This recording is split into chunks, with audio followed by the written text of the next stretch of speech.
ngapain kok?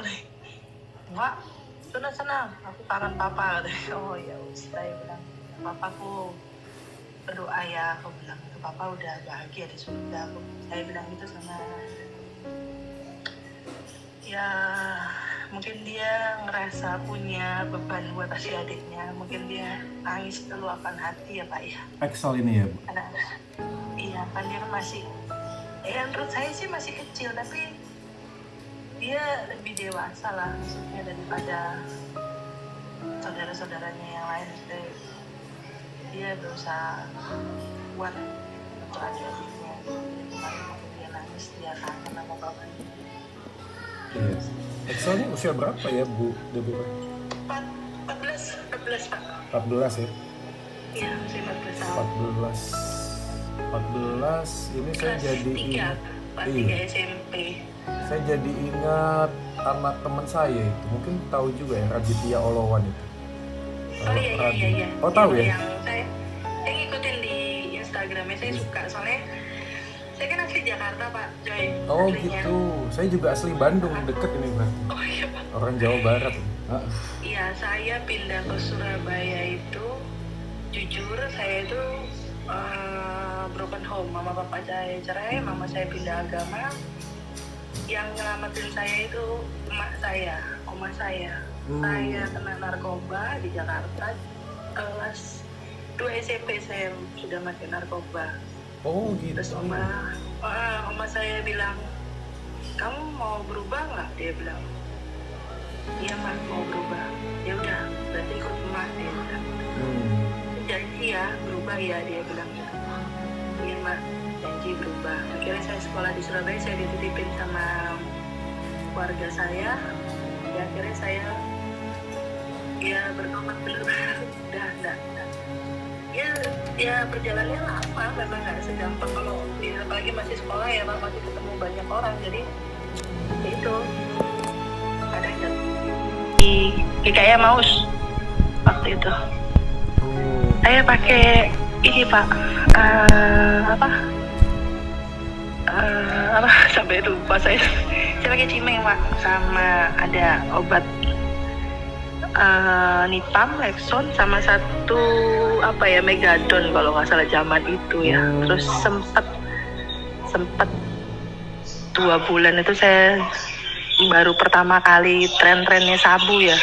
Tapi nggak banyak, sama teman-teman saya anak SMP 12 dulu itu. Tapi nggak banyak.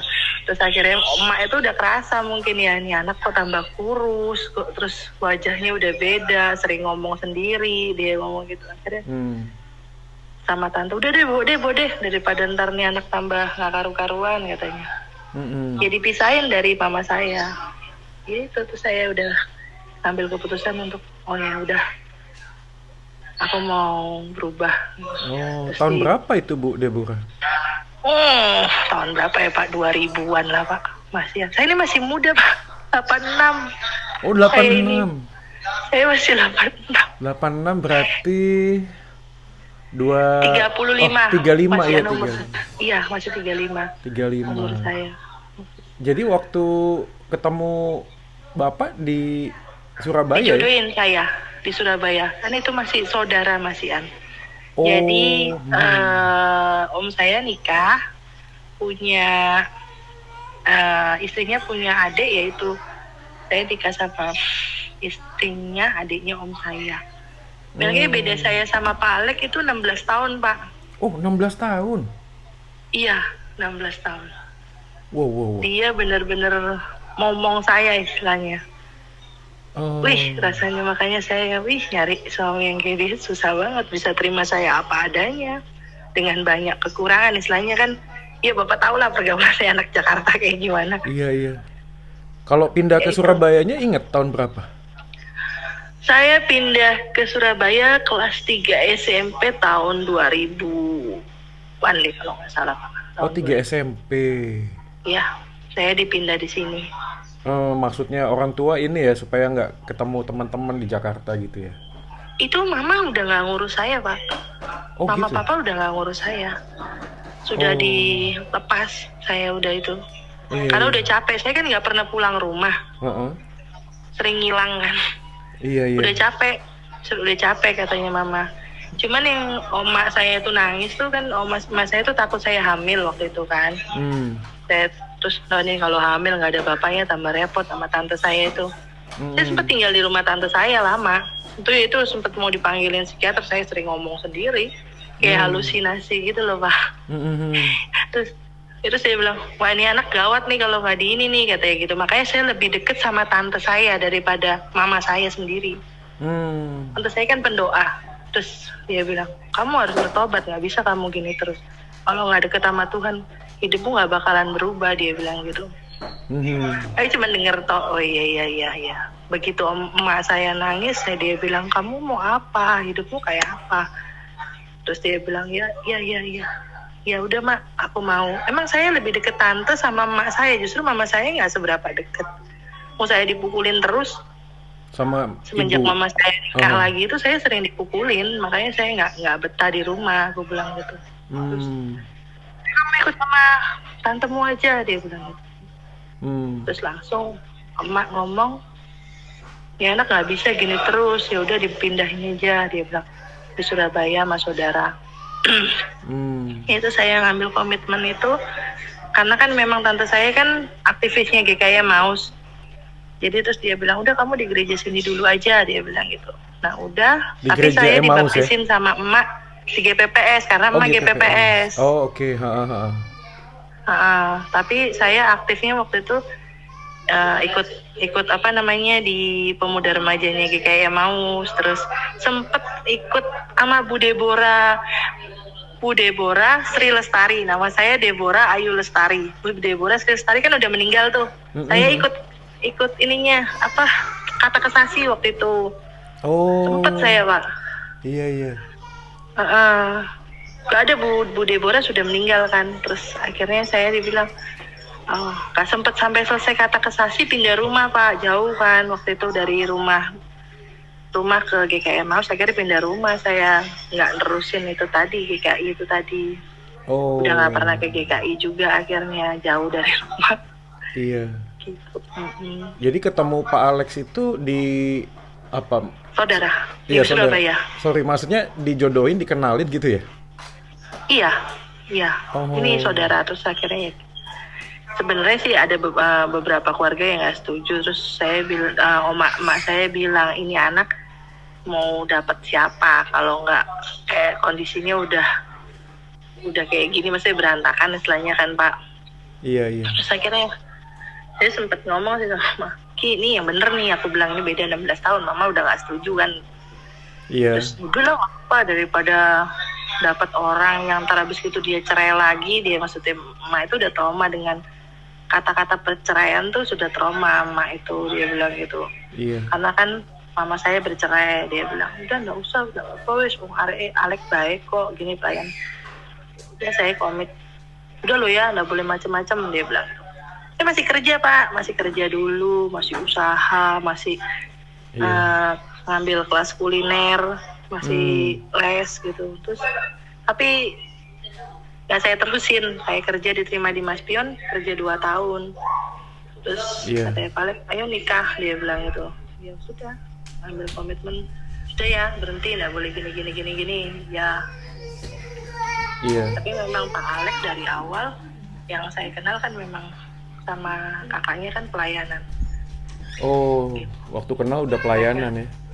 Udah pelayanan. Dia memang main musik kan, gitar sama keyboard. Maaf, Pak Alex lulusan teologi maksudnya? Enggak. Pak Alex nggak lulusan teologi. Cuman dia sempat dia kuliah Pak, kuliah sekuler biasa. Cuman memang kakaknya itu kan evangelis. Dia punya ministry. Nah, karena dia nggak ada pemain musik, terus yang nganter terus Pak Alex kan sempat nggak kerja waktu itu. Terus gimana Lex, mau pelayanan, dia bilang. Iya. Ya dia sebentar, saya tak bergumul dulu, dia karena kan waktu itu saya masih kerja. Terus gimana, nggak apa-apa tah, dia bilang. Loh, kamu kalau mau punya komitmen pelayanan ya nggak ada masalah, aku bilang. Yang penting anak-anak bisa stay buat kehidupan sehari-hari, bilang gitu. Ya udah, komitmen pelayanan ya nggak masalah, aku bilang gitu. Dilepas ke apa namanya, sempet kerja kok Pak Alex itu jadi sales cuman nggak lama terus dia ngambil komitmen pelayanan itu tadi, main musik itu. Iya. Bu Deborah, saya jadi penasaran. Waktu Iya. pindah ke Surabaya itu sudah nggak pakai lah. Kenapa Pak? Sudah nggak pakai apa narkoba. Pakai. Oh, Surabaya masih Iya, sempat. Oh, udah nggak. Udah nggak pakai. Oh, udah Nggak, nggak. tapi saya kesakitan Pak gitu Pak. Iya, iya. Sakitannya luar biasa, nggak bisa tidur, keringet dingin. Aku sampai gini, ini tengah malam saya berusaha mandi, jadi saya anunya mandi terus saya mandi sampai buat tubuh saya tuh nggak ngerasain sakit, nggak pakai obat loh saya Pak. Iya, iya. Biasanya kan kasih obat untuk ngilangin sakitnya tuh. Itu saya gigit kain gigit sarung bantal dulu sampean. Rasanya nggak kuat, saya udah gini, udah nggak ngerokok, tahu sendiri Pak, pasti kan udah gitu gandengan ya kan, udah Iya. nggak ngerokok, udah nggak make, nggak ketemu teman-teman, itu rasanya sakit semua di badan. Tapi bener-bener enggak sama sekali saya Mas. Apa waktu itu yang memotivasi Bu Deborah mau berhenti itu apa? Emak saya bilang gini, kamu mau apa? Mau rusak hidupmu lagi? Nggak capek, dia bilang. Terus saya bilang, ya Mak, udahlah, mamamu nggak usah dilihat, papamu udah dilihat, dia bilang. Ada Emak, dia bilang. Emak itu udah kayak mama saya. Emak itu baru meninggal Maret kemarin Pak, makanya saya bilang saya kehilangan banyak orang-orang yang saya sayangi. Emak itu nggak mau kalau nggak tinggal sama saya. Saya bilang, pulang ya ke rumahnya Om. Aku nggak mau, aku mau ikut kamu sama Alek aja. Kenapa? Aku bilang gitu, kan di sana enak. Nggak mau, aku loh nggak punya uang, nggak bisa beli apa-apa. Aku bilang, nggak apa-apa, dia bilang gitu. Iya. Terus dia bilang, nggak, sampai terakhir itu ya saya yang merawat, sampai terakhir itu saya yang merawat. Dia sempat bilang, Mak, aku nggak punya apa-apa loh, kok ikut aku sih? Aku bilang gitu, nggak apa-apa, aku lo makan apa aja mau, dia bilang gitu. Loh, ojo nanti Mak nggak sehat. Enggak, aku lo nerima, maksudnya dia mau, dia gitu. Iya. Oh, jadi emak ini pendoa ya pelayanannya ya? Iya, emak saya tuh emak dari mama ya Pak ya. Iya. Jadi dia yang ngebuat saya untuk bener-bener udah berhenti, jangan anu. Terus dia ngebawa saya kenalin Tuhan Yesus bener-bener. Tadinya kan mama saya udah masuk Islam, saya udah dikenalin yang namanya Islam kan. Terus saya bilang, kok Afik nggak srek ya, gue bilang gitu sama mama, sama adik saya. Kenapa lu nggak srek, dia bilang gitu. Nggak nyaman aja buat gue bilang gitu. Iya, soalnya lu kebanyakan ikut emak, jadi lu ininya ke Kristen, katanya adik saya gitu. Ya enggak lah, aku bilang gitu, gua aja nggak pernah ke gereja, aku bilang gitu kan. Saya sama adik saya itu sempet ada selek omongan gitu. Ya udah lu ikut emak aja, digituin sama adik saya. Ya udah nggak apa-apa, aku bilang gitu. Terus akhirnya ya itu, saya lebih ke emak sama ke tante saya itu yang pendoa di Jakarta itu. Terus Jadi berapa saudara ya Bu Deborah ini? Kenapa Pak? Berapa saudara? Pak? Ada saudara kandungnya berapa? Ada satu Oh, adik itu aja. Ada. Adik Sekarang itu ya? Muslim. Adik namanya Gabriel Suri, adik namanya Gabriel tapi Muslim Pak. Oh. Sampai ada di Jakarta. Jadi Mama sekarang kan juga masih di Jakarta Pak. Iya. Jadi sekarang ini Mami itu married sama Muslim. Sebelumnya Kristen sama papa itu mualaf, dibawa mama. Oh, malah papa mualaf. Nah, papa mualaf dibawa mama. Papa dari, ya benar, cuma papa itu bukan dari mualaf, Islam dari masuk Islam. Kristen. Oh, Sorry. murtadin berarti. Papa itu Kristen. Islam masuk jadi Kristen, masuk Kristen, dibawa mama. Terus divorce, mama ikut jadi Muslim malah. Mama sekarang jadi mualaf. Jadi mualaf. Ya, masuk Islam. Oh. Papa tetap sampai sekarang Kristen karena nikah sama orang Manado, Bandung. Oh, papa menikah lagi. Menikah lagi juga. Saya dari Oh. kecil udah nggak diurusin papa, makanya saya itu sempet keselnya itu sama papa saya sama mama saya, mereka lebih dengan dunianya ya Pak. Iya, Jadi iya. saya nggak sama sekali Pak, udah nggak sama sekali deh pokoknya, sama Hmm. sekali nggak anu. Hmm. Jadi Saya sejak bisa make itu Mm-mm. dengan jualan, jadi saya jualan. Mereka nggak, jadi mereka kok lu bisa make, megang duit aja enggak? Jadi Ya papa bandar ngasih maksudnya? duit dikit, dia bilang. Ngebandarin. Saya punya sahabat 2, saya punya sahabat 1. Sekarang juga udah bertobat Pak, nggak bisa kena asap rokok juga. Oh, Jadi kita maksudnya jualan Pak. dulu jualan jadi BD maksudnya? Iya. Oh, lo pertama kali bisa tahu kenanya gimana? Iya, saya masuk sekolah di PGRI. Jadi, saya dulu sekolah di Tarki Pak, Tarakanita, Oh, terkenal itu iya di iya, ha, Jakarta. tahu-tahu sekolah wanita ya. Karena saya Heeh. ikut mama di daerah Ciputat. Nah, daerah Ciputat itu kan daerah buangan. Mm-mm. Saya nyari sekolah, terus mama pas juga nggak punya uang waktu itu, pas pisah sama mama setelah pas. Tuh kamu sekolah seadanya, dia bilang. Waduh, dari sekolah top untuk jelek ke sekolah PGR nih. Saya bilang gitu nih sama adik saya yang sepupu. Lu Hmm. parah banget deh katanya. Ya udah nggak apa-apa deh, daripada gua nggak disekolahin, aku bilang gitu. Hmm. Nah, daerah pinggiran itu terkenal emang anak-anaknya bandel-bandel semua. Oh, Pas jadi ketemu temen, pergaulan ya? sahabat, kakak beradik bandar dua-duanya. Oh. Kakaknya dia bandar gede, dia pemasok cimeng gede juga daerah Ciputat. Adiknya di Paso. Kamu mau pakai nggak? Kalau mau pakai ini jual lagi sama teman-teman lo, katanya gitu. Ya udah, akhirnya kita jualan Iya iya. dari SMP. Aduh, rasanya Itu ketemu sama orang Pak. tua belum pisah ya? Kenapa Pak? Waktu pertama pakai itu orang tua belum pisah ya? Udah Pak, udah pisah. Oh, udah pisah. Udah pisah. Jadi umur berapa Udah waktu pisah. eh Kelas 6 SD. oh, 6 SD. Mama saya bercerai kelas 6 SD. Jadi sejak 6 Saya itu SD. sempet dibilang, oh ini bukan anak saya, dia bilang gitu. Ini mamamu. Oh itu tambah saya tambah lebih ini lagi, lebih shock lagi. Dan yang dibilang papa saya itu, orang itu sayang banget sama saya lagi. Aduh, tambah lebih shock lagi saya. Ini bener anaknya siapa aku sebenarnya gitu kan, sempet ada tanda tanya juga kan. Nah, terus sempet emak tuh ngomong gini sama saya, "Duh, jangan didengerin omongannya orang, kamu anaknya papamu kok," dia bilang gitu.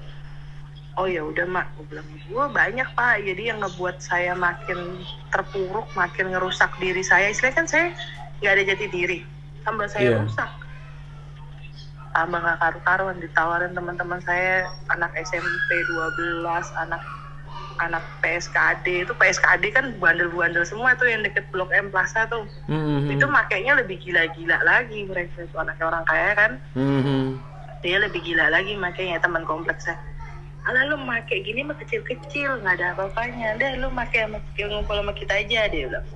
Pas saya lihat tuh, ternyata mereka lebih tinggi lagi, udah pakai sabu, pakai putau. Zaman itu kan lagi giat-giatnya putau sama sabu baru awal-awal. Iya. Lebih parah lagi, gue bilangin. Udah ngumpul sini aja.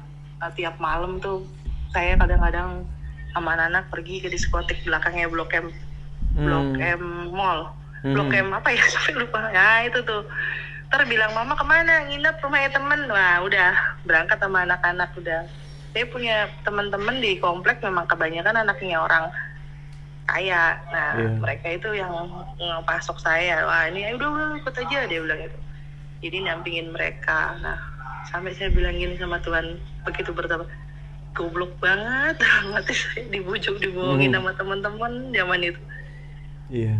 Nah, makanya waktu saya tahu pendeta siapa itu yang meninggal itu, terus saya sampai ngeliat, wah ini sama nih kasusnya, aku bilang. Cuman saya nggak mau pelayanan aja, masih menutup diri. Kadang-kadang dimarahin sama suami, punya kesempatan Tuhan pakai buat pelayanan, ini nolak terus nih, katanya suami. Belum siap, aku bilang gitu. Iya. Saya gemuk sekarang Pak. Wah dulu Wah, kurus Pak. Hmm. Mata itu sampai hitam, bola mata saya itu sampai hitam karena nggak pernah tidur kan. Hmm. Iya, iya. Lalu ini setelah pindah ke sini sama papa mama masih kontak enggak? Enggak, itu sampai saya umur berapa ya? SMA pun itu mama saya nggak pernah nelpon saya. Oh, Ya memang dibuang, memang benar-benar dibuang. waktu Pak Alex meninggal, suami meninggal? Telepon. Oh, waktu setelah saya sudah udah nggak, mau nikah Pak, mau menikah. Terus saya bilang sama mama marah waktu itu. Udah baru saya teleponan sama mama saya. Saya udah kerja itu, saya udah pulang Pak. Saya kerja itu saya pulang. Saya bilang pamit mau nikah. Mama saya marah-marah. Kamu pulang ngomong mau nikah. Kemarin kok nggak pulang-pulang, dia bilang. Tapi saya tetap kirim uang. Walaupun saya nggak ngomong sama mama saya tetap kirim uang ke mama. Adik saya butuh buat sekolah pun, mau lulusan itu, saya transfer ke mama waktu masih kerja ya. Iya. Terus saya masih transfer. Terus emak tuh ngomong, kamu nganuin adikmu. Iya mak, apa masih aku nggak direken, nggak apa mak, aku bilang. Ya udah nggak apa-apa, emak saya urusin juga. Saya yang mama nggak mau ikut siapa-siapa, mau ikut saya. Ya nggak masalah, namanya orang tua kan. Saya balas budi, saya dari kecil saya udah dirawat sama dia sampai besar. Terus Iya. Wah, ini terakhir Pak Alex mau nggak ada, masih di IGD, itu minta telepon ke mama saya. Makanya mama saya nggak bisa tidur. Saya juga kaget. Teleponin dong, tolong suamimu gitu. Kenapa mah? Aku mau minta mau teleponin mama. Ngapain? Aku bilang gitu. Enggak apa-apa. Mama mau papa mau saya kan memanggil suami kan papa. Aku mau minta maaf loh. Apain sih pakai minta maaf? Saya tuh nggak punya menepis pikiran kalau suamiku mau meninggal gitu. Dia telepon, dia minta maaf. Sampai mama saya, kenapa Lek? Kok minta maaf? Udah, nggak apa-apa. Padahal sebenarnya memang nggak akur Pak. Nggak akur, nggak cocok gitu loh. Mama saya tuh berharap saya tuh dapat suami itu polisi, kayak marinir, yang PNS, ya begitulah. Kok ini dapat hamba Tuhan yang gajinya nggak ada, istilahnya kalau menurut pikirannya mama saya kan seperti itu. Yang kerjanya cuma ngandel no pelayanan, terus dapatnya ya cuma seberapa, maksudnya nggak ada gaji tetap, istilahnya kayak gitu. Terus ya saya bilang, mah itu loh minta maaf. Iya. Mama saya aslinya mau nangis nggak kuat, nahan kan lihat dia sakit pakai oksigen yang besar waktu itu. Tolong titip pesan sama papa, saya minta maaf, dia bilang, sambil suaranya kan nggak terlalu terdengar. Oh iya, dia bilang. Itu terakhir udah. Wah, puji Tuhan juga ya kalau ada kesempatan ini ya. Ya itu makanya saya sampai bilang sama Tuhan, aku kok nggak nyimak ya, maksudnya aku kok nggak paham gitu loh. Saya nggak punya pemikiran sejauh, saya nggak boleh pulang Pak sama Pak Alex. Setelah dia VC sama kakaknya yang hamba Tuhan itu, ayo semangat, aku sembuh, kamu harus sembuh, dia bilang. Nggak ada sakit, pokoknya kamu harus sembuh, dia bilang. Kakaknya kan komorbid diabetes tuh, kena positif corona juga. COVID. Terus dia bilang gini, Alex nggak tahu kalau kakaknya positif, saya sembunyiin. Cuman saya bilang paling diabetes kumat, saya bilang. Ayo deh semangat, dia bilang gitu. Aku semangat. Datang tak aku makan, kamu ya harus makan. Iya, itu kan adik kesayangannya dia tuh. Iya aku makan, dia bilang gitu. Setelah selesai itu saya nggak pikiran sama sekali, sekecil apapun nggak punya pikiran kalau suami saya mau nggak ada. Non, pesanku jangan pernah pulang ke Jakarta lagi. Aku nggak mau kamu di Jakarta. Mungkin dia tahu ya sejarah saya di sana. Kamu di Surabaya, jaga anak-anak, jagaan ciciku, maksudnya cicinya dia. Iya Pak, Iya. aku bilang gitu. Tapi saya nggak punya pikiran kalau dia bakal nggak ada Pak. Sama sekali, sedikit kecil aja nggak ada. Sampai saya bilang gini, Tuhan kok aku bodoh ya, kayak gitu.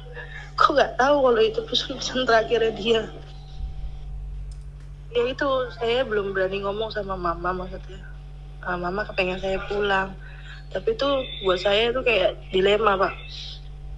Kalau pulang, gue ketemu teman-temanku lagi. Belum tentu juga hidupku di sana lebih ini daripada di Surabaya. Terus mana saya ngomong sama tante saya itu, aku kayaknya nggak pulang deh ke sana. Terus kamu mau hidup di mana? Ya hidup di rumahnya di sini aja. Lah terus kos kan masih belum bayar kemarin, aku bilang gitu. Lu kurang berapa? Dia bilang. Ya aku bilang mau perpanjangan setengah tahun, cuman aku belum kasih uangnya, masih kurang, aku bilang gitu. Kan uangnya dipakai koko sakit, aku bilang gitu. Tuan rumahnya nggak apa-apa, dia bilang.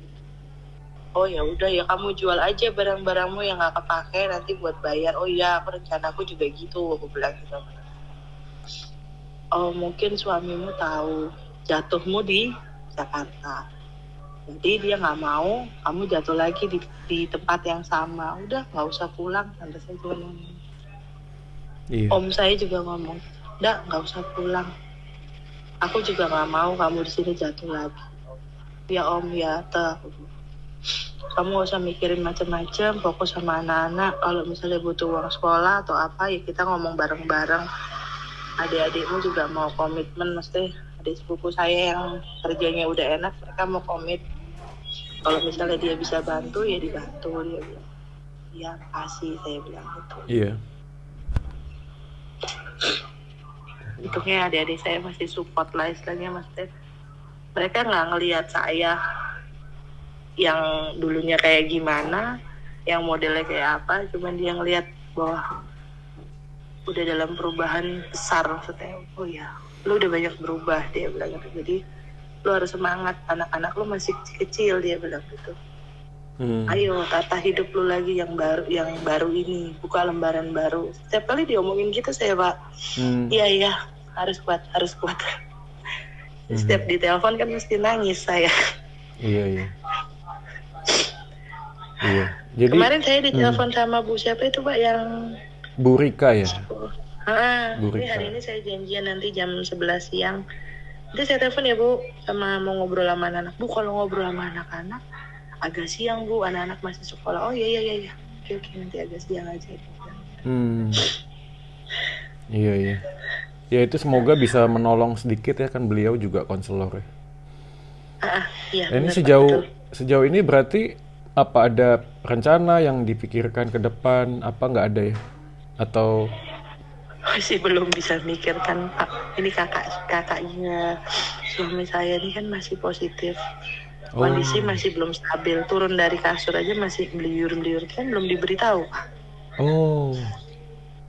Kita masih ketakutan. Nanti saya kasih tahu saturasinya turun kayak kemarin. Betul. Kasih tahu Pak Alek koma itu dia sudah saturasinya 80 sekian. Wah. Tapi posisi rumah sakit ya? Enggak, di rumah. Dia nggak mau dibawa isoman. ke rumah sakit. Ya itu tadi hamba Tuhan, imannya terlalu besar. Saya sampai gini, aduh susah banget ini orang. Dia nggak percaya banget sama dokter. Saya bilang gitu. Repot ya, aku bilang gini. Saya bilang terakhir gini, sayang sama anak-anak nggak? Aku bilang, iya. Panggil dokter ya, aku bilang gitu. Ngapain sih? Orang panggil dokter, mau aku lo nggak apa-apa. Padahal tekanan darahnya berapa Pak? 117/70 Pak. Orang turun dari kasur mau kencing, saya sampai beli pempes. Ayolah pakai pempes, nggak usah turun. Ayo orang tua aja, dia bilang gitu. Ini kondisinya nggak bagus, saya bilang gitu. Jangan. Dan dia nurut sama saya memang. Aku nggak mau, katanya gitu. Saya kemarin tuh mau pulang kos Pak, jujur saya mau pulang ke kos-kosan. Begitu sampai kamar rumah kos, itu keringat sudah segede-gede jagung Pak. Saya ngeliat kamar tambah ngeliat suamiku. Tangan sudah basah nggak karu-karuan, keringat. Wah ini saya masih ingat suami, nggak kuat saya. Terus saya bilang sama teman saya yang dia hamba Tuhan juga kan, Dia pelayanan di dalam rumahnya kakak juga kan. Kok kamu ini inget, ayo sudah keluar aja dari rumah, jangan ke rumah dulu ntar daripada pingsan, dia bilang. Akhirnya saya nggak berani, sampai sekarang belum bisa masuk kamar saya sendiri, kamar di kos itu. Jadi ini tinggal di rumah tante ya? Ya rumahnya, ya rumahnya, ya itu kakaknya suami itu saya manggilnya tante. Oh, kakaknya suami. Berarti kakak Iya ipar itu, ya? iya kakak ipar. Ya saya sampai yang dari sakit itu Pak, saya disuruh tinggal di sini. Makanya kemarin teman saya yang orang GKI Wiyung ngomong kan di konfirmasi itu rumahnya besar. Itu rumahnya kakaknya Bu Ayu itu kos, rumahnya masuk ke dalam aja, kecil kan, katanya bilang gitu. Memang dia pernah ke rumah saya, teman saya yang di GKI Wiyung. Oh, siapa Dia itu namanya? nggak kerja gitu. Bu Lucy namanya. Oh, Bu Lucy. Mm-mm. Lusitan kalau nggak salah namanya. Itu dekat sama saya juga Pak. Ya Oh. itu saya dikasih kopi itu dari dia. Ayo cepetan Tayu daftar no, dia bilang. Iya Bu, Mhm. nanti saya daftar. Bener loh ya, hari ini harus daftar. Iya Bu, iya Bu. Sudah kamu jangan mikir macam-macam. Ayo cepetan, semangat, dia bilang gitu. Dia DM saya di IG. Mhm. Ayo semangat. Iya Bu, bilang. Saya tuh nurut Pak. Pokoknya kalau orangnya enak saya ajak ngomong, dia tuh maksa waktu itu. Iya Pak, iya Bu, saya anu. Terus saya cuman gitu kan, aku daftar nggak nih ya? Terus tak daftar, saya butuh obat waktu itu. Memang saya udah nggak punya uang. Tak daftar, coba daftar. Ternyata responnya baik semua. Itu cepet banget. Saya ketemu Bu Nancy tuh responnya baik banget sama saya.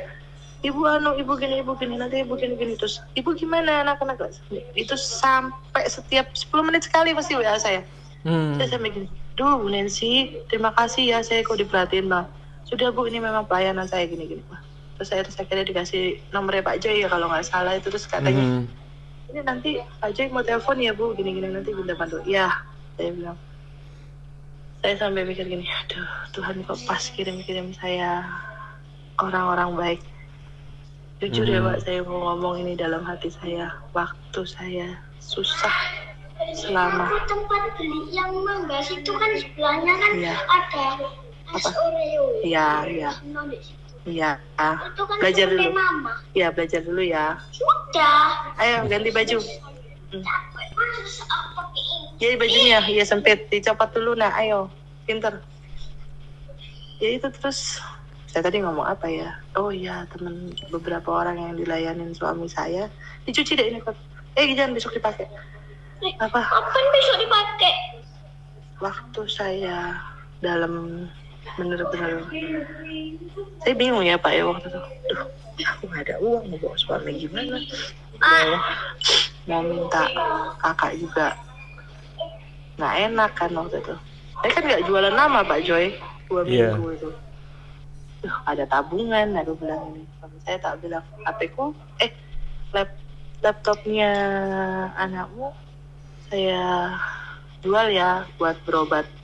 Kamu jangan, itu loh dikasih, belum tentu kita bisa beli, dia bilang. Itu kan berkat, maksud saya dikasih memang kan. Iya. Bisa dapat laptop. Terus gimana ini, butuh ke dokter terus. Nah sedangkan puskesmas nggak nyuplai obat, dia bilang. Udah nanti gampang. Pak Alex tuh nggak pernah minta-minta Pak. Walaupun dia itu punya nomor teleponnya, misalnya ada orang yang dilayani, dia nggak mau. Dia jadi ngeluh sama orang-orang itu, nggak mau. Nggak mau sama sekali. Iya. Ayo dah Pak. Apa namanya, telepon om saya. Om takutnya nggak percaya. Tetap Pak mantan gini nih nggak pernah dipercaya kalau masalah uang. Yang bisa diajak ngomong cuma suami saya. Ini aja telepon omku, kamu tuh gak boleh gitu, wis pakai iman, dia bilang. Waduh ini sudah sakit pakai iman, aku bilang ini repot, aku bilang gitu. Saya tuh bentroknya sama suami tuh mesti gitu.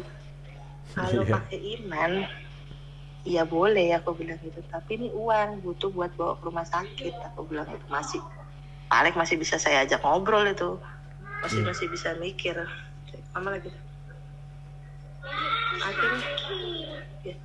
akhirnya itu pinjem om saya waktu itu.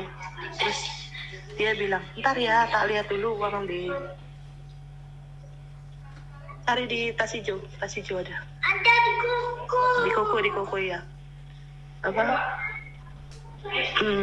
Om saya bilang, ntar ya tak lihat dulu. Soalnya juga lagi kondisi gini.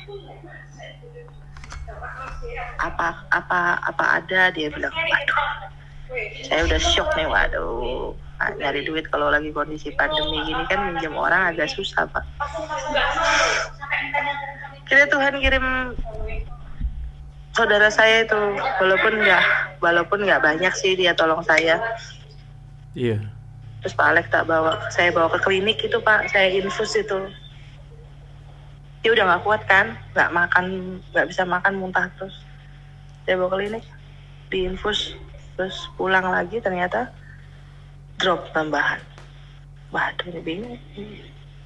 Om saya telepon, om aku mesti bawa om ke rumah sakit, aku nggak ada uang ya apa. Terus dengar suaranya suami menggeh itu tadi. Dia bilang, aduh aku lagi nggak ada uang sih, sebentar ya, dia bilang tak pinjam bosku aja. Dia bilang, pas nggak nututi, kelamaan akhirnya saya bawa Pak Alek ke rumah sakit terus. Iya. Yang saya telepon Pak Joy itu. Iya. Ya akhirnya ya udah saya dapat berkat dari Pak Joy, PCR, ronsen, segala macem tuh ketutup semua, saya langsung. Terus puji Tuhan, saya nggak mikir nanti tiap harinya mondar-mandir uang dari mana, nggak mikir. Ternyata Bu Nancy juga bilang, Bu saya mau transfer buat mondar-mandir, ibu gini-gini. Loh, saya sampai gini dulu, Tuhan, kok dikirim banyak orang yang di luar dugaan saya pikir saya ini minjem om saya, minjem tante saya, nggak ada yang, maksudnya nggak ada yang godak istilahnya, nggak ada yang ini bilang. Adalah puji Tuhan. Itu ya banyak sih Pak kalau yang mau diomongin. Iya. Selama saya di rumah sakit tuh Tuhan pelihara benar-benar. Iya. Ketemu Bapak itu kayak apa ya, ketemu Bu Ningsi itu kayak aduh, nggak bisa diomongin. Makanya saya setiap kali ngobrol sama saudara-saudara saya gini, apa namanya, kok bisa ya gitu. Lisa, ada Marsa, Lisa, Marsa, Lisa. Apa namanya, kok bisa ketemu orang-orang baik gitu loh. Iya. Cece. Wah, ini bersyukur ya Bu ya. Ini Iya. Terima kasih loh buat sharingnya, kesaksiannya. Iya, saya juga terima kasih bisa ketemu juga. Bapak sama Bu Nancy. Sampai detik ini saya masih dikirim berkat makanan sama Bu Nancy. Iya. Ya ini sekalian, yang terakhir saya mau tanya, apa kira-kira yang bisa kita bantu lagi Bu? Iya Pak, saya puji Tuhan. Kemarin saya juga dibilang, Ibu semangat ya, pasti Tuhan kirim berkat dari mana aja. Oh iya, dia udah gitu. Iya Bu, makasih. Iya. Bu Deborah, kayak nih sekali lagi saya ucapkan terima kasih buat ininya ya. Ini kan tadi ya, Ibu sharing ini ya, saya baru info sekarang ya. Jadi saya ada sedikit beberapa yang saya rekam yang mungkin bisa jadi testimoni juga. Saya nggak ngomong di awal karena tengah-tengah tadi baru keingetan kalau bisa direkam, bisa motivasi teman-teman yang lain yang melayani. Kalau boleh saya izin bagikan sharing kita pagi ini ya. Boleh Pak, boleh. Iya. Saya senang banget bisa berbagi sharing hari ini. Pokoknya saya benar-benar dari ada Pak Alex sampai nggak ada Pak Alex, saya banyak ditolong sama kopi, benar. Mungkin kalau yang lain, udah lah gitu aja, mesti ini aja gini. Saya bilang, aduh, ini orang-orang nggak tahu beban saya, setengah mati bingung. Ternyata Bu Lucy tadi yang arahin saya, itu poin gini, ikutin aku ya, arahnya. Nah terus saya bilang, oh iya, makasih Bu Lucy, aku bilang gitu. Ya itu, ketemu Bu Nancy dan Pak Joy tadi. Iya. Sampai doa yang terakhir Pak Joy kirim itu masuk. Oh ya, puji Tuhan. Masuk ke ruangannya Pak Alex. Puji Tuhan. Saya bilang. Iya. Terima kasih Pak Joy buat semuanya. Sama-sama Bu, kita juga pelayan Tuhan. Nah sebelum ini saya mau ini ya, bagikan firman Tuhan buat Iya, Pak Joy. kita ya. Ini dari Ratapan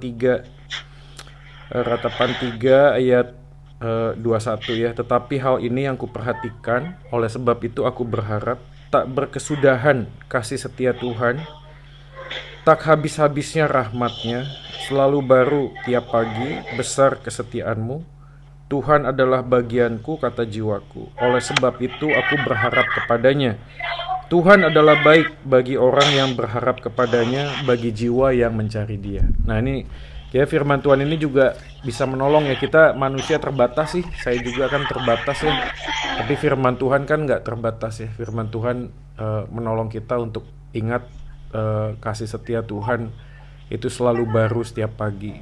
Ya kita tetap berdoa sih sama teman-teman Iya, Pak. supaya Iya, Pak. ibu, anak-anak juga tetap bersemangat dan Iya. melihat masa depan yang lebih baik ya Iya. ke depannya ya. Amin. Lalu kalau Bu Deborah juga berkenan, kita ada doa malam sebenarnya kalau mau gabung setiap Iya. ya cuma 1 jam aja Iya. sih. Nanti Itu kalau setiap hari memang apa, Pak? Gimana? Setiap hari apa? Setiap Senin aja, Senin Oh, jam gitu. 7:30. Zoom ya, Pak, ya? Iya, lewat Zoom. Ya, Nanti kalau boleh, Pak, boleh. kalau misalnya Linknya nanti saya mau. nanti saya share linknya, ya itu komunitas sih, kita semuanya kan sama ya, anggota tubuh Kristus. Ya, betul, Dalam betul, Pak. situasi ini, Iya.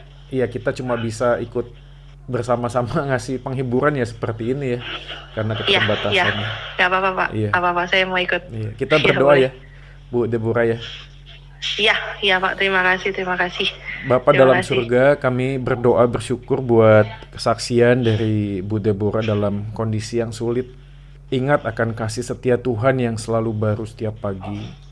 Amin. Kami percaya juga suami yang kami kasihi, kami cintai sudah bersama dengan Tuhan, tidak ada lagi ratap tangis. Namun kami yang masih ada di dunia ini membutuhkan kekuatan untuk melangkah di tengah situasi ini. Kami berdoa Tuhan seperti firman-Mu, bahwa jiwa kami akan tenang jika kami ada di dalam Engkau. Tuhan, tolonglah hadir bersama dengan keluarga Bu Deborah dan anak-anak, berikan damai sejahtera. Kami tahu ini masa-masa yang masih sangat sulit. Namun satu hal, kami punya pengharapan di dalam Engkau, kami menemukan kedamaian di tengah duka cita. Tuhan, peliharakan keluarga ini, Tuhan jagai, Tuhan peluk dan rangkul anak-anak setiap harinya, supaya mereka sadar bahwa ada Bapa di sorga yang senantiasa hadir bagi mereka. Tuhan menolong dan memberkati Bu Deborah sepanjang hari ini, dan Tuhan juga yang menolong akan pekerjaan ke depan, apa yang harus dilakukan.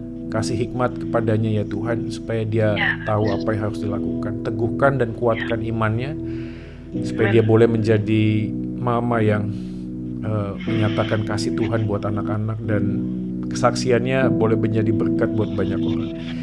Ini doa kami Tuhan, kami serahkan sepenuhnya ke dalam tangan-Mu. Demi nama Yesus Tuhan kami berdoa dan memohon. Amin.